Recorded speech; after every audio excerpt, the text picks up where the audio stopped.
So we're working on your extension sitting posture today. And the first thing you want to think about, even before you come down, is the height of your chair.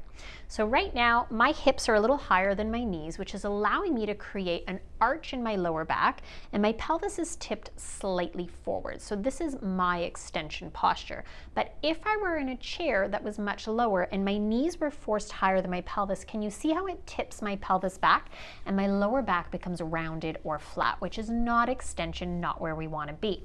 So you're either going to find a chair that has knees lower than hips but not dangling, or you're going to find something that's a little firm that you can put underneath your sitting bones to allow you to feel your sitting bones and to be in your extension position.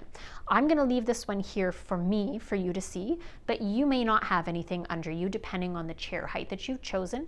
But you also want to consider that some chairs are much more soft, and if they are quite soft, over time, it's going to be easier for you to sink deeply into the chair and to move into flexion rather than extension. So first priority is finding that height and that firmness of a chair. Next thing, I'm sitting with feet hip distance apart and forward underneath my knees. And I want to have some support here. I'm also, again, not dangling because that's going to be a position that's going to pull me too far forward throughout the day.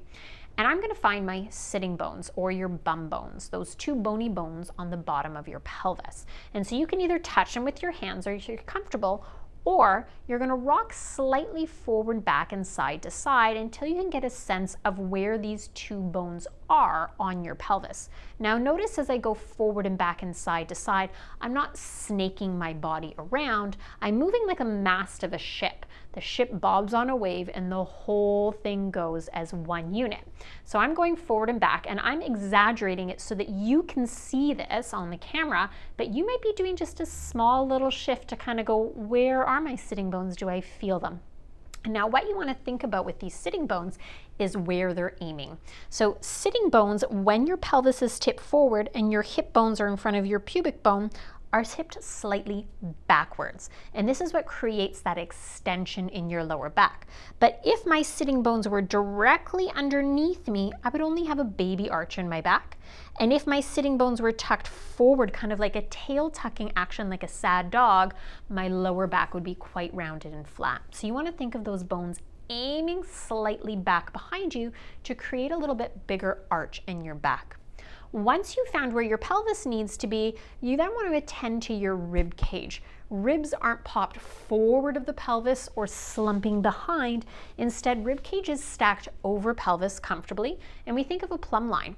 Ears, shoulders, ribs, hips. Again, ears, shoulders, ribs, hips, or even those sitting bones. So here is where I want to be if I'm sitting on the front edge of a chair for a short amount of time. But if I'm going to be sitting for a longer time, I do need some support so that I can stay in this position with a little bit more comfort and ease. So I'm going to scooch my hips back and we'll show you what that looks like. So here I've moved myself to the back of the chair, but you can see that this chair has quite a steep angle leaning back. Every chair is going to be different, so you're going to have to play with what you have available to you. But if I were to get tired in this position, instead of having my sitting bones back and an arch in my lower back, I might either go too far forward with my ribs, or I might slump back, which is going to create more of a flexion or that round, flat lower back. So I'm going to need some pops here. So I can either use a roll, a towel, a pillow. Really, you can get creative and use whatever is appropriate for you, but you might need to play with different squishinesses, firmnesses, or heights depending on how high or low your chair is. So I'm going to show you some of my props. So here I have a lumbar roll, but this could be a rolled up towel, a squished up pillow, and it's a little bit firm so that I'm not going to sink back into it as I'm sitting this position for an hour to 2 hours. After that, you need to move, but I need to be able to hold this without pain or discomfort. But also, you want to see where that roll is, because if it's too high or it's too low, that's going to change the position for you. So again, with that roll, you still have your sitting bones aiming back, comfortable arch in the lower back, and ribs over the pelvis. So here I'm still in that plumb line, ears, shoulders, ribs, and hips with that arch under my back.